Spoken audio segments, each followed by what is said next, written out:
सारंडा को वन्य जीव अभयारण्य घोषित करने पर कल सुप्रीम कोर्ट में सुनवाई होगी और इससे पहले राज्य सरकार में गहमागहमी और भी तेज हो गई है। अधिकारी रांची से लेकर के दिल्ली तक विधिक राय ले रहे हैं। वन एवं पर्यावरण विभाग ने पूरे सारंडा वन क्षेत्र को वन्य जीव अभयारण्य घोषित करने के लेकर के खान, भूतत्व और उद्योग विभाग से मंतव्य मांगा था। ये दोनों ही विभाग पूरे वन क्षेत्र को अभयारण्य घोषित करने के पक्ष में नहीं है और इन विभागों का कहना है कि पूरे वन क्षेत्र को अभयारण्य बनाना राज्य के लिए नुकसानदेह होगा। कैबिनेट के लिए तैयार प्रस्ताव में वित्त विभाग ने भी इन दोनों ही विभागों की राय पर सहमति जताई है और कहा है कि ऐसा होने से माइनिंग रॉयल्टी की संभावना भविष्य में और भी जटिल हो जाएगी। इन विभागों का कहना है कि सरकार राज्य हित में बीच का कोई रास्ता निकाले। सरकार ने इस पर भी मंथन शुरू कर दिया है। सुप्रीम कोर्ट ने सारंडा वन क्षेत्र के 575.1941 वर्ग किलोमीटर को अभयारण्य अधिसूचित करने का निर्देश दिया है। 24 सितंबर को इसको लेकर के वन विभाग का एक संदेश आया था और जिस पर विचार हुआ और इसके बाद 29 सितंबर को वित्त मंत्री राधाकृष्ण किशोर की अध्यक्षता में राज्य सरकार ने 5 सदस्यीय ग्रुप ऑफ मिनिस्टर्स की घोषणा की थी और ये समिति क्षेत्र का दौरा और आर्थिक अध्ययन कर लौट आई है। जल्द ही सरकार को रिपोर्ट सौंप दी जाएगी।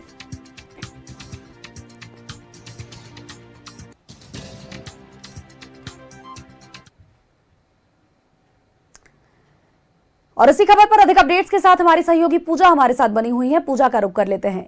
पूजा, सारंडा को वन्य जीव अभयारण्य घोषित करने को लेकर के कल सुप्रीम कोर्ट में सुनवाई होगी और देखिए इससे पहले लगातार चर्चा की जा रही है, राय ली जा रही है।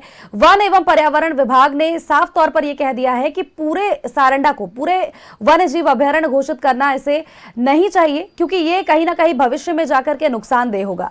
रायशुमारी हो चुकी है। अभी फिलहाल क्या कुछ अपडेट्स आपके पास? देखिए, जरूर मुख्यमंत्री हेमंत सोरेन पिछले दिनों ही दिल्ली गए हुए हैं और मुख्य सचिव भी दिल्ली में मौजूद है और लगातार रांची से लेकर के दिल्ली तक मंथन का दौर जो है वो यहाँ पर जारी है। साथ ही साथ अगर हम लोग सारंडा जंगल की बात करते हैं तो एशिया का सबसे बड़ा जंगल जो है वो वहाँ माना जाता है और वहाँ पर लोग काफ़ी संख्या में वहाँ पर रहते हैं।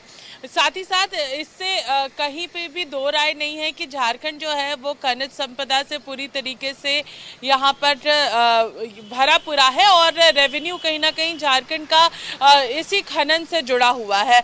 और सारंडा जंगल की अगर हम लोग बात कर रहे हैं तो वहाँ पर भी खनिज संपदा जो है वो काफ़ी ज़्यादा है। साथ ही वहाँ पर काफ़ी संख्या में लोग जो है उस जंगल में रहते हैं और उनकी जीविका जो है वो उसी जंगल से चलती है। और जो 5 मंत्रियों की टीम जो है वो वहां गई थी और वहां के लोगों से भी बातचीत की थी और लोगों का विरोध सामने आया था कि सारंडा जंगल को वाइल्ड लाइफ सेंचुरी घोषित नहीं किया जाना चाहिए क्योंकि उनकी पूरी जीविका खत्म हो जाएगी। आखिर वो फिर वहां से कहां जाएंगे। और जिस तरीके से अभी उद्योग विभाग का भी कहना है, साथ ही साथ खनन विभाग का भी कहना है कि अगर उद्योग विभाग कहती है कि रोजगार का जो पूरा वहां पे साधन है वो कहीं ना कहीं खत्म हो जाएगा तो उससे एक बहुत बड़ी परेशानी जो है वो शुरू हो जाएगी और बेरोजगारी का दौर जो है वो वहां पर देखने को मिलेगा। साथ ही खनन विभाग का भी कहना है कि रेवेन्यू बहुत ज़्यादा घट जाएगा और वहाँ पर खनिज संपदा का भी नुकसान जो है वो यहाँ पर झेलना पड़ सकता है क्योंकि वाइल्ड लाइफ सेंचुरी घोषित करने से कई सारे नियम जो है वो वहाँ पर लागू हो जाएंगे और बिना सरकार के प्रवेश, बिना सरकार के आदेश के बिना कोई भी व्यक्ति अंदर नहीं जा सकता है। कई सारे नियम उसके साथ लागू हो जाते हैं तो वहाँ के आम जीविका पर भी सबसे ज़्यादा असर पड़ेगा। अगर हम लोग उद्योग विभाग और खनन विभाग की बात को भी एक बीच का रास्ता निकालने की बात कर रही है, लेकिन सबसे ज़्यादा असर जो है वहाँ के आसपास के रहने वाले लोगों को होने वाला है क्योंकि काफ़ी बड़ा वन क्षेत्र जो है सारंडा जंगल है और सारंडा जंगल के अंदर काफ़ी ज़्यादा आबादी जो है वो वहाँ रहती है। वहाँ पर ज़रूर ऐसे कई सारे जीव और पक्षी है जो कहीं ना कहीं विलुप्त होते जा रहे हैं। ज़रूर उनको बचाने की ज़रूरत है लेकिन कुछ ऐसा रास्ता ज़रूर निकलना चाहिए ताकि लोगों की जीविका भी चलती रहे और साथ ही साथ यहाँ पर खनिज संपदा का नुकसान भी ना हो और जंगल को भी बचाया जा सके, जो कि अभी फिलहाल जरूरी है। बिल्कुल पूजा, कहीं ना कहीं ये जरूर कहा जा सकता है कि देखिए सुप्रीम कोर्ट में कल सुनवाई होनी है।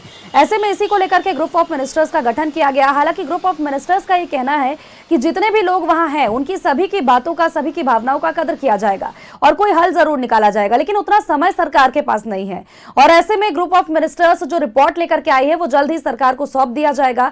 क्या कुछ होता है ये देखने वाली बात होगी। बहुत बहुत शुक्रिया पूजा, आपका तमाम अपडेट्स, तमाम जानकारियों के लिए। सारंडा वाइल्ड लाइफ सेंचुरी का ये पूरा मामला है। आपको अगर बताएं तो इसे वन्यजीव अभयारण्य घोषित करने की मांग लगातार सुप्रीम कोर्ट की ओर से की जा रही है। लगातार सुप्रीम कोर्ट की ओर से सख्ती बरती जा रही है। राज्य सरकार में इसको लेकर के अब गहमागहमी तेज हो चुकी है और रांची से दिल्ली तक लगातार विधिक राय ली जा रही है, रायशुमारी की जा रही है। इसी बीच अगर हम बात करें, सीएम हेमंत सोरेन और मुख्य सचिव भी दिल्ली में हैं और लगातार रायशुमारी कर रहे हैं। दिल्ली में सीएम कानूनी जानकारों की राय ले रहे हैं। सारंडा मामले में विभागों ने भी अपनी राय दे दी है। विभागों का साफ तौर पर कहना है, चाहे हम खान विभाग की बात करें, चाहे हम उद्योग विभाग की बात करें, लगातार उनका कहना है कि पूरे सारंडा को वन्यजीव अभयारण्य घोषित करना नुकसानदेह है।